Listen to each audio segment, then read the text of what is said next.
Rainbows are one of the most beautiful and fascinating things in nature, and they often show up after a rainstorm when the sun breaks through the clouds. But have you ever wondered why we see rainbows or how they form? It turns out there's a lot of science behind that colorful arc in the sky, and once you understand how it all works, it becomes even more amazing. So, to explain it simply, a rainbow happens when sunlight interacts with water droplets in the air. These droplets could be left over from a rainstorm, or they could come from something like a waterfall, or even the mist from a garden hose on a sunny day. When the sun shines and there are water droplets in the atmosphere, the light starts to bend, bounce around and break up into the different colors we see in the rainbow. The first thing that happens when light hits a water droplet is called refraction, which is a fancy word for bending. Light moves at different speeds, depending on what it's traveling through. It moves slower in water than in air, so when the sunlight hits the water droplet, it bends. But what's really cool is that sunlight is made up of lots of different colors, even though we usually just see it as white. When the light bends inside the water droplet, it starts to split up into its individual colors because each color bends at a slightly different angle. For example, red light bends the least, while blue and violet light bend the most. So when the light bends inside the droplet, it starts to spread out into all the different colors of the rainbow, like red, orange, yellow, green, blue, indigo, and violet. That's why, when you see a rainbow, the colors are always in the same order, with red on top and violet on the bottom. It's not just a coincidence, it's because of how the light behaves when it passes through water. After the light bends inside the droplet, something else happens. It reflects off the back of the droplet. This means the light bounces back, but it's still inside the droplet at this point. It's like when you shine a flashlight into a mirror and the light bounces back at you. The water droplet acts like a tiny mirror, bouncing the light around. And once the light has bounced around inside the droplet, it bends again as it exits the droplet, which causes the colors to spread even more. Now, think about this. When you see a rainbow, the light you're seeing is actually coming from millions of individual water droplets in the air. Every single droplet is reflecting and refracting light in its own way, and the rainbow you see is unique to you. Someone standing just a few feet away might see a slightly different rainbow because the light is reflecting through different droplets from their point of view.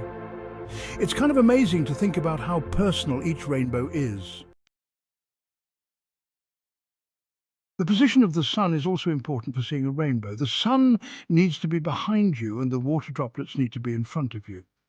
Plus, the sun has to be fairly low in the sky, usually less than 42 degrees above the horizon.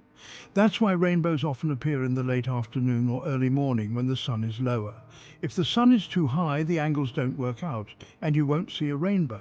So, next time you're looking for a rainbow, try turning your back to the sun when it's low in the sky and you might just spot one.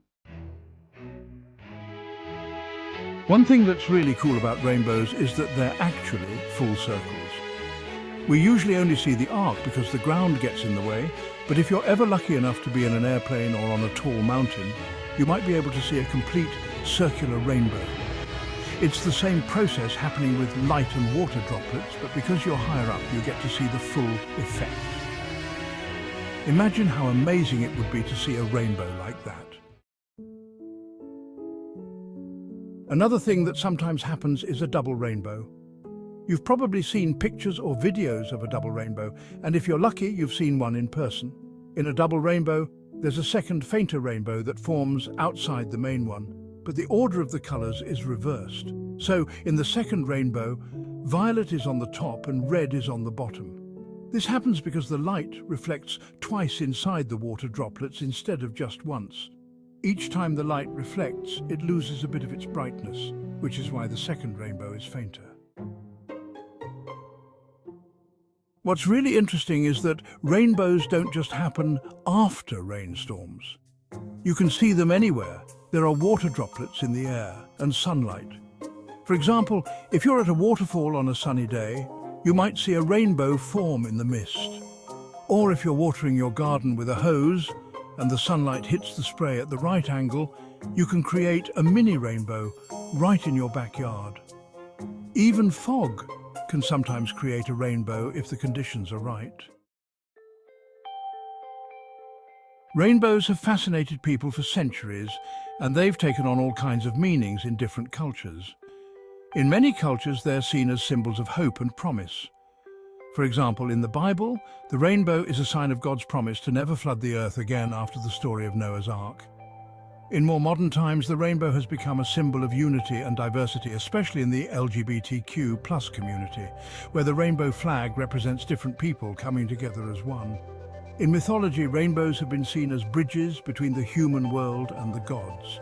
In Norse mythology, the rainbow bridge, called Bifrost, connected Earth to Asgard, the realm of the gods. Ancient Greeks also had stories about rainbows being the path used by the goddess Iris to deliver messages between gods and humans. So, in many ways, rainbows have always been more than just a natural phenomenon. They've been symbols of deeper meaning and connection.